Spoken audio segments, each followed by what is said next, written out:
तो आज की खबर ये है कि अमेरिका के राष्ट्रपति डोनाल्ड ट्रंप साहब के जो ट्रेड काउंसलर हैं पीटर नवारो, उन्होंने कहा है कि सभी आउटसोर्सिंग जॉब और जितने फॉरेन वर्कर्स हैं उन पर भी टैरिफ लगाया जाना चाहिए। ये एक बुरी खबर है हमारी आईटी कंपनियों की।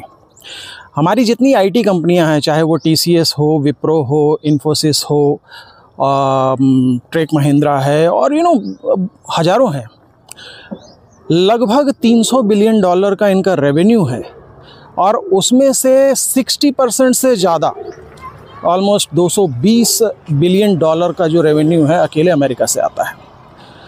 अब अगर ये टैरिफ लगाए जाने की जो बात है, अगर ये सच साबित होती है तो इनके रेवेन्यू पे अच्छा खासा असर पड़ेगा, क्योंकि इन्हें डबल टैक्स देना पड़ेगा। एक तो इंडिया में जो दे ही रहे हैं वो तो है ही, इसके अलावा वहाँ भी।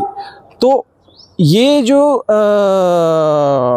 टैक्स की जो बात हुई है, ये बेसिकली सॉफ्टवेयर सर्विसेज को ही टारगेट करके की गई है, क्योंकि अभी तक आपको पता है कि सॉफ्टवेयर्स पे कोई सॉफ्टवेयर एज अ सर्विस जो है उस पर अभी तक कोई टैरिफ नहीं लगाया गया था।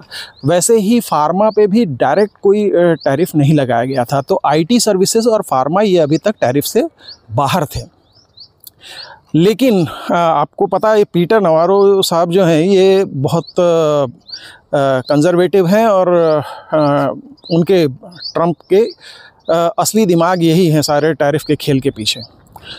तो उनकी कही हुई बात को हल्के में भी नहीं लिया जा सकता है, और अगर सॉफ्टवेयर सर्विसेज पे टैक्स लगता है तो फिर ये हमारी भारतीय आईटी कंपनियों के लिए बहुत ही नेगेटिव होगा। और पता नहीं, हो सकता है कि कल ही हमारी आईटी कंपनियों के ऊपर के शेयर प्राइसेस पे कल असर पड़े और निफ्टी आईटी शायद कल इस वजह से डाउन रहे, जो ओवरऑल मार्केट को भी इम्पैक्ट कर सकता है।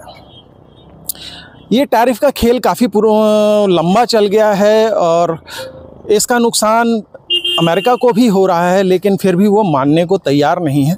और इसीलिए देखते हैं कहाँ तक जाता है।